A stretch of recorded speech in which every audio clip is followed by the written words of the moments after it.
Okay મિત્રો, જો મિત્રો હવે આપણી અંદર વોલ્ટ મીટર છે, બરાબર છે. આ તમને જે સિમ્બોલ દેખાય છે એમાં એ મૂવિંગ આયર્ન કોઇલ છે, મતલબ કે એસી અને ડીસી બંનેમાં વિસ્તાર.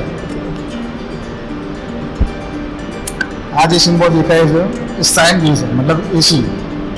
આ જે સિમ્બોલ દેખાય છે એ એમઆઈનો સિમ્બોલ છે, મતલબ કે એસી ડીસી બંનેમાં વિસ્તાર.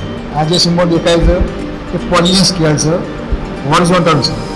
આ જે સ્કેલ દેખાય છે, આ સિમ્બોલ જે દેખાય છે સ્ટાર છે, મતલબ ટેસ્ટિંગ વોલ્ટેજ છે. આ જે તમને છે એ ક્લાસ 1 છે, બરાબર છે, એક્યુરેસી સિમ્બોલ છે. ઓકે, આ સ્કેલ તમે જોઈ શકો છો. આ સ્કેલ છે એની નોન યુનિફોર્મ સ્કેલ છે, કારણ કે એની અંદર સરખા કાપા જોવા મળતા નથી. ઓકે,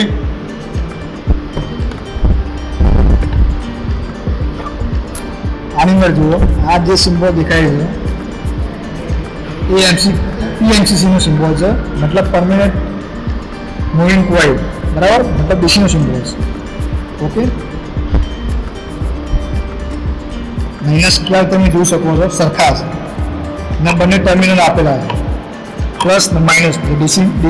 ડીસીની કોઈ પણ મીટર હોય એની અંદર પ્લસ માઇનસ ટર્મિનલ હોય, એ જોઈ શકો DC moving coil, MC coil. Okay, આની અંદર જુઓ, બરાબર છે. આની અંદર જે સિમ્બોલ દેખાય છે એ વર્ટિકલ સિમ્બોલ છે, પોઝિશન સ્કેલ છે. આની અંદર જે સિમ્બોલ દેખાય છે મતલબ એસી ને ડીસી બંને જે યુઝ કરી શકાય. આ સિમ્બોલ જે દેખાય છે એ પણ પોઝિશન સ્કેલ છે, હોરિઝોન્ટલ છે. ઓકે મિત્રો, થેન્ક યુ.